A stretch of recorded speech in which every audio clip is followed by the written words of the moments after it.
Menda shu 2017-yillarda shu polartrit tashxis qo'yilgan shu kasal bezovta qilardi. Qo'llar shishardi, bo'g'inlarda og'riqlar bor edi.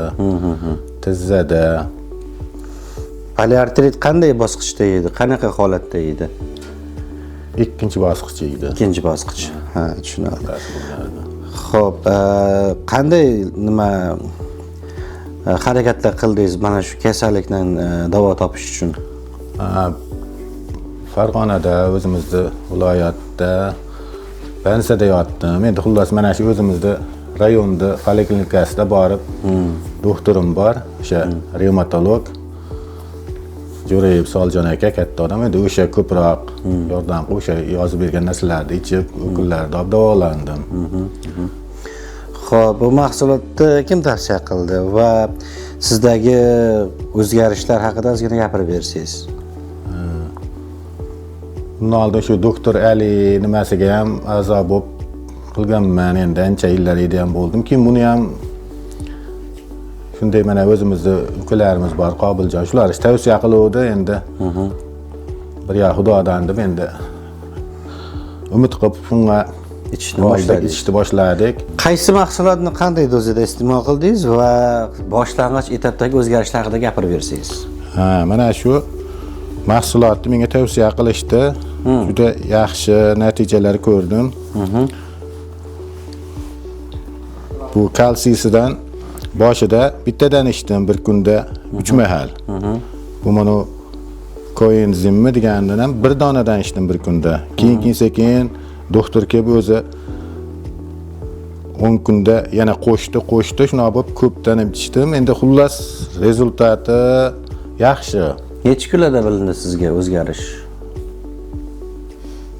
1,5 oylarda yaxshi bilindi. Bir quruga endi og'rib oldi.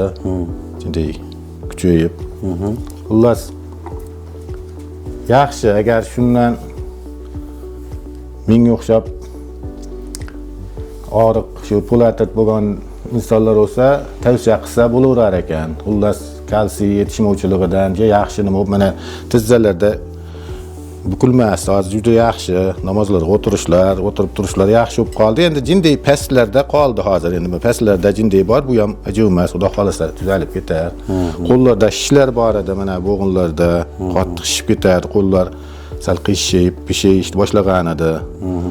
Endi hozir ham jinday bor, nimjonligi bor, endi yaxshi, xullas o'shandan ancha o'zgarish bor. Plyuslar bu. Shishlar qaytdi, og'riqlar qoldi. O'sha poliartritdagi doktorga ko'rindingizmi o'sha ichib bo'lgandan so'ng? O'zgarishini sezdingiz, lekin o'zingiz uchun isbot qilish uchun mana shuni to'liq tuzalib ketdim degan ma'noda doktorga ko'rindingizmi keyin? Yo'q, hali endi uni endi qo'rqib turibman. Bu og'riq kechalari ko'proq og'riq berganiga o'zim bilardim, bu og'riqni endi hech kimda ham bu kunga tushmasin. Suyak og'riqi yomon ekan.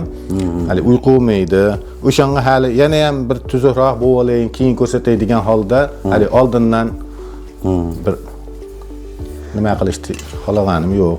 Bo'ldi, tushunarli. Kim dardi bo'lsa, bir doktoriga ko'nib, chunki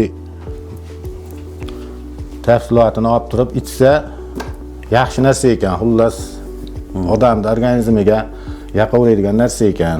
Men tavsiya qilaman shuni bemorlarga ichishga.